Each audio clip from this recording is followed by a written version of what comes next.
10th class math में हमारी exercise 7.2 चल रही थी और इसमें क्वेश्चन हमने 7 करा दिए थे। क्वेश्चन नंबर जो 8 है, क्वेश्चन नंबर 8 देखिए अपनी बुक में। जो क्वेश्चन नंबर 8 इसने कहा यदि ए और बी क्रम से इसने ए के पॉइंट दिए हुए हैं, यहाँ पर ए के पॉइंट कितने दिए हुए हैं इसने -2, -2, -2, और बी के निर्देशांक इसने दिए हुए हैं 2, -4। बी के दे रखे हैं इसने -2, -4 हो तो बिंदु पी के निर्देशांक ज्ञात कीजिए। हमें किसी पी के निर्देशांक ज्ञात करने हैं ताकि ए पी बराबर 3/4 ए बी हो और पी रेखाखंड ए बी पर स्थित हो। यानी कि ये जो है रेखा हमने यहाँ से यहाँ तक ए बी जो हमने रेखा खींची, इस पर कोई पी पॉइंट पी है और हमें इसके निर्देशांक हमें ज्ञात करने हैं। एक्स और वाई का हमें मान ज्ञात करना है जहाँ इसने दिया हुआ है, जहाँ ए पी बराबर 3/4 ए बी। अब इस बात को समझो, जहाँ इसने ए पी बराबर 3/7 ए बी, इस बात को समझो। फिर इसके बाद में जब क्वेश्चन होगा फिर तो मिड पॉइंट वाला हमें फॉर्मूला लगाना है और फिर हमें इसको करना है। मैं तो शॉर्ट वे में आपको बताता हूँ। देखो ए पी बराबर 3/7 ए बी है। अब ए पी देखो, ए पी यहाँ से लेकर यहाँ तक है ए पी, ये तो हो गया ए पी बराबर है 3/7 ए बी, यानी कि 3 तो भाग हो गया ये और 4 भाग हो गया ये, तभी तो ये 7 भाग होगा यहाँ से यहाँ तक।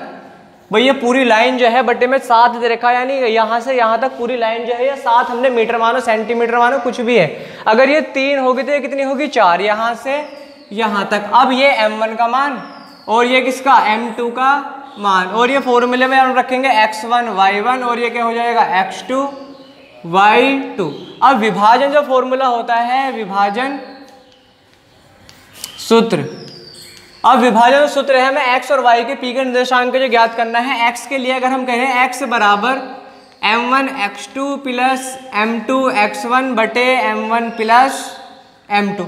अब इस फॉर्मूले में रखो, फॉर्मूले में रखेंगे m1 का मान कितना है 3 गुणा x2 का मान 2, 3 गुणा 2 प्लस m2 का मान 4 गुणा x1 का मान -2 बटे m1 प्लस m2, यानी कि 3 प्लस 4।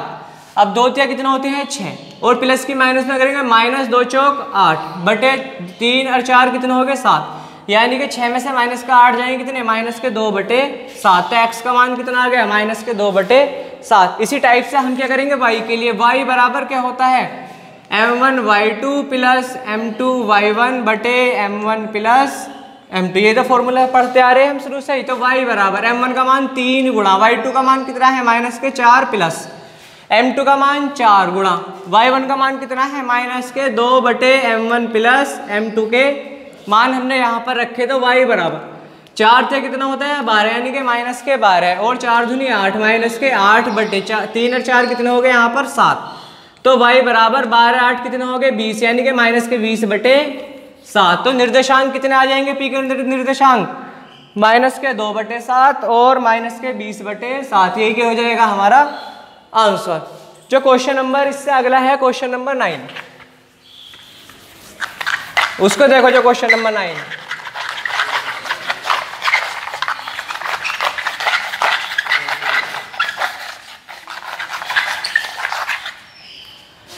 क्वेश्चन नंबर 9 में कहा बिंदुओं ए -2, इसने एक पॉइंट दिए रखे हैं -2, और आगे कहा इसने बी के निर्देशांक दिए हुए हैं 2, 8। बी एक यहाँ पर है, हमने माना 2, 8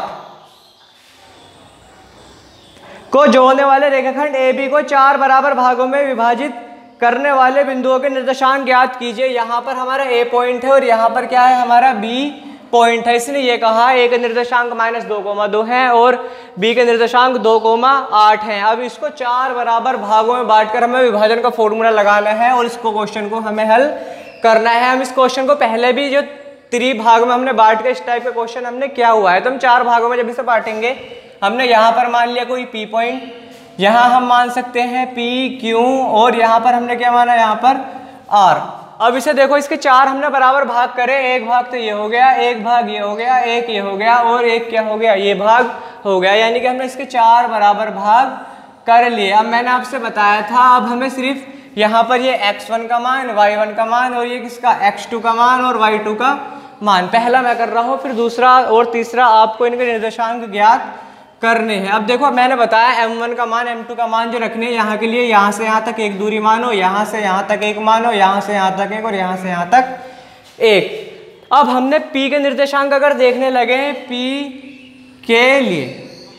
p के लिए अगर हम देखने लगे तो m1 का मान कितना हो जाएगा यहाँ से यहाँ तक। देखो p के लिए यहाँ से यहाँ तक m1 का मान हो जाएगा 1, m1 बराबर कितना हो जाएगा 1, और m2 बराबर कितना हो जाएगा, m2 बराबर यहाँ से लेके यहाँ तक। अब देखो m2 के मान 1 2 3, तो m2 का मान कितना हो जाएगा 3, तभी तो 4 बराबर भाग होंगे, 1 ये और 3 ये, कितने हो गए 4 बराबर भाग।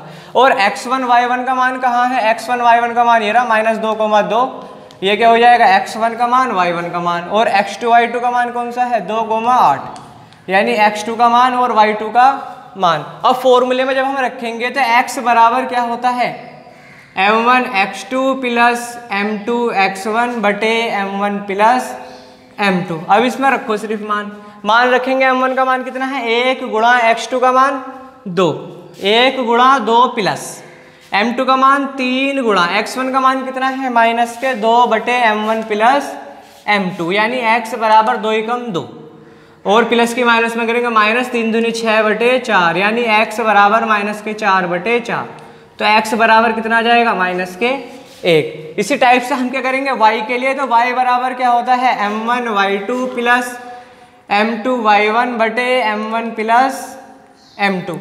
तो y बराबर m1 का मान कितना है 1 गुणा y2 का मान 8 प्लस m2 का मान 3 गुणा y1 का मान कितना है 2 बटे m1 प्लस m2, यानी 1 प्लस 3। तो y बराबर 8 8 प्लस 3 दूनी 6 बटे 4, और 6 और 8 कितने हो गए 14 बटे 4, यानी इसे जब हम काटेंगे तो y बराबर कितना आ जाएगा 7 बटे 2। तो निर्देशांक कितने आ जाएंगे, p के निर्देशांक आ जाएंगे हमारे -1, 7 बटे 2। ठीक, ये हो जाएंगे हमारे p के निर्देशांक। q के निर्देशांक के लिए हम क्या करेंगे, देखो q के निर्देशांक के लिए हम यहाँ पॉइंट बता रहे हैं, बाकी सेम टू सेम इसी वे में आपको करना है।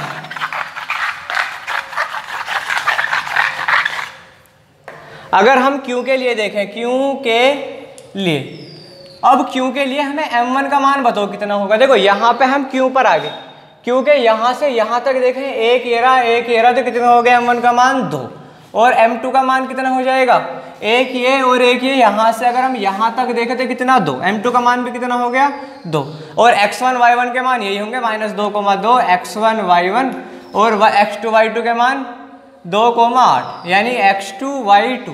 अब फॉर्मूले हमें जैसे हमने पहले क्वेश्चन किया बिल्कुल सेम टू सेम उस फॉर्मूले लगा के हमें इसको हल करना है। अगर हम r के लिए देखें, r के लिए, अब r के लिए यहाँ से ये r आ गया यहाँ पर पॉइंट, तो सिर्फ m1 m2 के मान, इनके मान चेंज होते हैं। यहाँ से यहाँ तक m1 का मान कितना हो जाएगा 1 2 3, तो m1 का मान कितना हो जाएगा 1 3, ठीक, और m2 का मान कितना हो जाएगा, यहाँ से यहाँ तक m2 का मान हो जाएगा 1। अब फॉर्मूले में हमें वही फॉर्मूला जो हम फॉर्मूला करते हुए आए हैं कि x बराबर m1 x2 plus m2 x1 बटे m1 प्लस m2। इस फॉर्मूले में ये मान रख दो, आंसर आ गया। y के लिए अगर हम देखना चाहें, y बराबर m1 y2 plus m2 y1 बटे m1 प्लस m2, y के मान रख के y का मान आ जाएगा। ठीक, तो इन दोनों को पार्ट को आप खुद ही करके देखना है।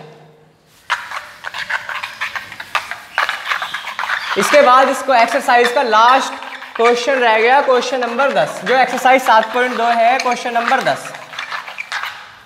क्वेश्चन नंबर 10 में लिखा है एक समचतुर्भुज का क्षेत्रफल ज्ञात कीजिए। हमें क्या ज्ञात करना है क्वेश्चन नंबर 10 में, एक समचतुर्भुज का क्षेत्रफल ज्ञात कीजिए जिसके शीर्ष क्रम से 3,4। एक समचतुर्भुज बनाइए आप पहले।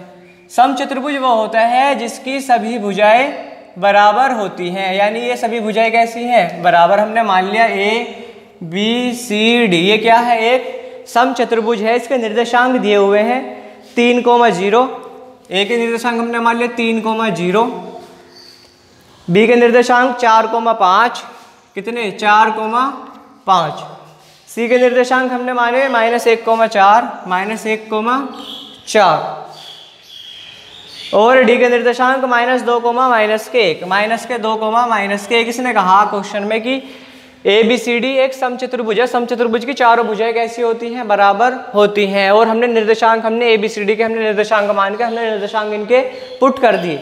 अब इसने कहा इसका क्षेत्रफल ज्ञात कीजिए। इसका हमें क्या ज्ञात करना है, क्षेत्रफल, यानी कि ये एरिया कितना इसने रोका रखे हुए है, क्षेत्रफल ज्ञात कीजिए। संकेत में इसने कहा चतुर्भुज का क्षेत्रफल बराबर होता है 1/2 उसके विकर्णों का गुणनफल। इसने संकेत में ये कहा, जो संकेत है हमें जो क्वेश्चन करना है कि चतुर्भुज का क्षेत्रफल जो होता है वो 1/2 गुणा जो इसके विकर्ण होते हैं 1/2 गुणा विकर्णों का गुणनफल, विकर्णों का गुणनफल ये होता है। इसका क्षेत्रफल जो होता है 1/2 गुणा विकर्णों का गुणनफल, यानी कि विकर्ण कहाँ है, ये विकर्ण, एक तो ये रहा विकर्ण और एक कहाँ है ये विकर्ण। तो एक तो हो जाएगा हमारा AC विकर्ण, एक तो हो गया AC विकर्ण, और एक क्या हो जाएगा हमारा BD विकर्ण। और इसके जो भी मान आएंगे हमें उसके क्या करना है, उसका गुणनफल हमें करना है 1/2 गुणा विकर्णों का गुणनफल, और हमारा क्या आ जाएगा, क्षेत्रफल। तो AC के लिए अगर हम देखना चाहें, AC के लिए A के निर्देशांक कितने हैं, A के निर्देशांक 3,0 और C के निर्देशांक कितने -1,4। ठीक, यही तो है। अब बीच की दूरी का जो फॉर्मूला होता है सिर्फ वो फॉर्मूला हमें लगाना है, यानी AC बराबर क्या होता है, √x1 - x2 का whole square plus y1 - y2 का होल स्क्वायर। हम मान सकते हैं ना x1 y1 और x2 y2 फॉर्मूले में रखो। तो AC बराबर रखेंगे x1 का मान कितना है हमारा 3 माइनस और -1 का होल स्क्वायर, x2 का मान कितना -1 प्लस y1 का मान 0 -4 का होल स्क्वायर, यानी कि √3 और माइनस के माइनस करें +1 का होल स्क्वायर और प्लस और -4 का होल स्क्वायर, यानी कि ये कितना हो जाएगा 4 का स्क्वायर 16 प्लस और ये भी कितना 16, यानी √32। इसी टाइप से अगर हम विकर्ण किसके BD के लिए देखें तो BD के लिए BD बराबर B के निर्देशांक कितने हैं, B के निर्देशांक 4,5 और D के निर्देशांक कितने -2, -1, यानी x1 का मान y1 का मान और x2 का मान y2 का मान। अब BD बराबर फॉर्मूला हमने बीच की दूरी का पढ़ा, x1 - x2 का whole square plus y1 - y2 का होल स्क्वायर बराबर x1 का मान कितना है 4 माइनस x2 का मान -2 और इसका क्या होता है होल स्क्वायर प्लस y1 का मान 5 माइनस y2 का मान -1 और इसका क्या है होल स्क्वायर, यानी √4 और माइनस के माइनस में करेंगे +2, इसका क्या हो जाएगा होल स्क्वायर, ये 5 माइनस के माइनस में करेंगे +1 का इसका होल स्क्वायर, यानी 4 और 2 6, 6 का स्क्वायर कितना होता है 36 प्लस और ये भी कितना हो जाएगा 36, यानी कि √36 और 36 कितने हो गए 72। ठीक, अब हमें क्या बताया, क्षेत्रफल जो होता है क्षेत्रफल बराबर होता है 1/2 विकर्णों का स्क्वायर। अब यहाँ पर रख दो, सिर्फ यहाँ पे जब हम रखेंगे यहाँ पर रखो तो यानी कि 1/2 विकर्ण का AC का मान कितना है हमारा AC गुणा BD, यानी 1/2 AC का मान √32 गुणा और ये कितना हो जाएगा √72। ठीक, अब हम इसको लिख सकते हैं बराबर, इसको इरेज कर सकता हूं मैं यहाँ से, इसे वीडियो पुश करके यहाँ पर देख लेना क्या लिखा हुआ था, यानी कि 1/2। अब इसे √32 को क्या लिख सकता हूं मैं √16 गुणा 2 और इसे 72 को क्या लिख सकता हूं मैं √36 गुणा 2 बराबर 1/2। अब 16 का जो वर्गमूल क्या होता है 4 और ये क्या बच गया √2 गुणा और 36 से कितना होता है 6 √2, यानी 6 चौक 24, 24/2 गुणा √2 गुणा √2। अब इससे काटेंगे 12 दूनी 24, यानी कि 12 और रूट के रूट में मल्टीप्लाई करते हैं तो ये कट जाता है 12 गुणा 2, यानी कितना आ जाएगा 12 दूनी 24। तो कितना आ जाएगा इसका एरिया 24 वर्ग इकाई, 24 वर्ग इकाई। इसके बाद आपकी एक्सरसाइज 7.2 कंप्लीट होती है। नेक्स्ट लेक्चर में हम इससे अगले एक्सरसाइज के बारे में डिस्कस करेंगे। थैंक्स। अगर किसी को कोई समझ में नहीं आया हो, कोई डाउट या कुछ इशू हो तो मालूम कर सकता है। थैंक्स।